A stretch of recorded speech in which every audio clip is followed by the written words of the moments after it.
สวัสดีครับเพื่อนๆวันนี้คุณพ่อกับอารีน่าจะมากินมะม่วงเบาให้ดูให้เพื่อนทุกคนดูนะคะอร่อยไหมลูกยังไม่ได้กินเลย ยังไม่ได้กินเลยเหรอโอเคคำแรกนะว้านี่ว้าวมีกะปิด้วยนะครับเดี๋ยวปะน้ำมันแตก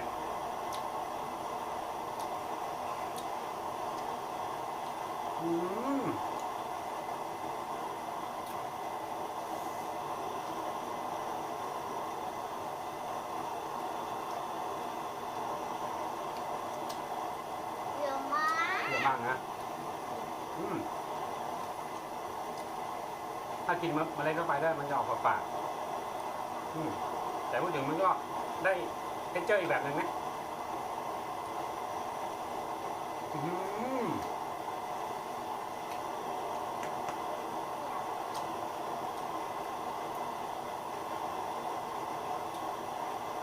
ตรงนี้ก็ เย่ ตรงนี้ก็ใกล้ถึงปีใหม่เลยนะก็ขอให้เพื่อนๆทุกคน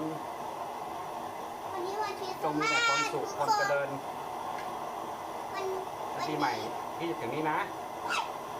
วันนี้วันคริสต์มาสทุกคนใส่ชุดอะไรกัน คนหนูใส่อะไรคะ แซนตี้ หนูใส่ชุดซานตี้ใช่ไหม ถ้าเป็นผู้ชายก็ต้องใส่ชุดแซนต้าถ้าเป็นผู้หญิงก็ต้องใส่ชุดแซนตี้ ค่ะ แม่เพียโนบอกว่าผู้ชายแซนตี้ผู้หญิงแซนต้าผู้หญิงแซนต้าก็ได้หรือว่าผู้ชายแซน ยอดนะ อันนี้ค่ะ คำที่สองนะลูกแกกินโชว์กล้องหน่อยเลยเนาะมาใกล้ๆนะ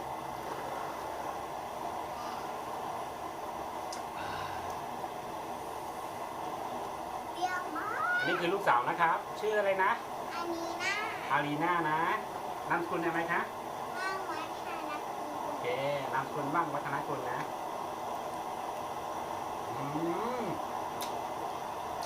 ประเทศไหนไม่มีว่างวัฒนกูลบ้าง คือตอนเนี้ยคุณแม่นึ่งข้าวเหนียว ไม่รู้ว่าเพื่อนๆมันเสียงมันซ่าหรือเปล่านะถ้าเกิดเสียงมันซ่าก็ขอโทษขออภัยด้วยนะ ใช่เพราะว่าเราใส่ลูกมะกระเทียมเนาะ ใช่เรานึ่งข้าวขายกันไหม ไม่รู้ว่ากี่คำไปแล้ว แต่ว่า จากใจ ขอเรียกมันว่าดองมะม่วงหวาน อันนี้เขาเรียกว่ามะม่วงเบานะลูก มะม่วง ใช่มันจะมีเยอะทางภาคใต้นะ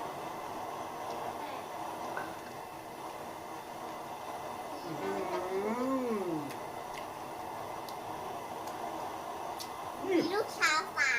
สามคนมีแม่แล้วก็มีน้องมีน้องสาวพ่อมีพ่อคนเดียว มีผู้ชายคนเดียวใช่ไหม อืม ก็มีลูกสาว3 คนใช่ไหม มีแม่แล้วก็มี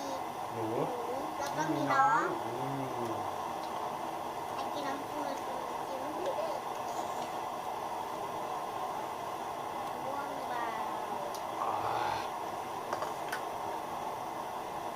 เนี่ยอันนี้มันคือเกลือกับขนมไม่ใช่อะไรนะ อร่อยปากนะ อร่อยปาก สบายท้องครับผม เสียบพร้อมดื่มคาราเบล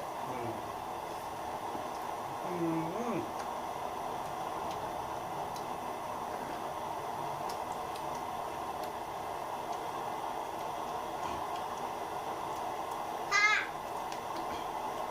ก็ปีใหม่นี้ถ้าใครเดินทางก็ขอให้เดินทางปลอดภัยนะ ใช่ กลับถึงบ้านโดยสวัสดิภาพแล้วก็กลับมาทำงาน ขอให้กลับมาทำงานอย่างปลอดภัยด้วย ใช่ นี่มันเหมือนแม่เหล็กทำ จ้าเหมือนแม่เล็ก เป็นรูปตัวยูใช่ไหม มันหนูรูปอะไร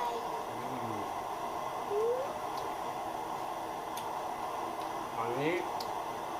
เราจะมาพูดสอนภาษามุ้งวันละคำเนาะคำว่าสวัสดีง่ายๆก่อน เยอะ ย้อนโรงนะแล้วคำว่ากินข้าวนะคะ ๆก็หมอ โอเคหน้าหมอนะ แล้วคำนี้คำที่กำลังเนี่ยคืออะไรกำลังทำอะไรอยู่ดื่มน้ำใช่ไหม เก่ง เฮาเกล้นะเฮาเกล้นะโอเคเพราะว่าเรา ถ่ายคลิปแค่นี้พอเนาะพอแล้วเนาะ พอแล้วเอาไว้สวัสดีเพื่อนๆก่อนแล้วเดี๋ยวบอกเพื่อนด้วยว่าให้ช่วย